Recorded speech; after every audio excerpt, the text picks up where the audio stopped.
ഉറക്കമുറങ്ങി എഴുന്നേറ്റപ്പോഴേക്കും സമയം രാത്രി 12 മണി.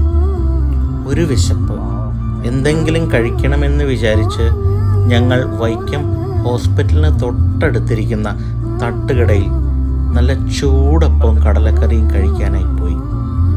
നല്ല തണുത്ത കാറ്റ്, അങ്ങിങ്ങായി പെയ്യുന്ന ചാറ്റൽ മഴ. ആഹാ! ഞങ്ങൾ കടയിലെത്തി. ചേട്ടൻ തകൃതിയായി ജോലി ചെയ്യുകയാണ്. ഓർഡർ ചെയ്തു. പെട്ടെന്ന് തന്നെ കടലക്കറിയും ചൂടപ്പവും റെഡി. മഴയായതുകൊണ്ട് ഞങ്ങൾ വണ്ടിയിൽ ഇരുന്നു കൊണ്ട് തന്നെ ആഹാരം കഴിച്ചു. ഒപ്പം കടുപ്പമുള്ള മധുരമേറിയ നല്ല ചായയും.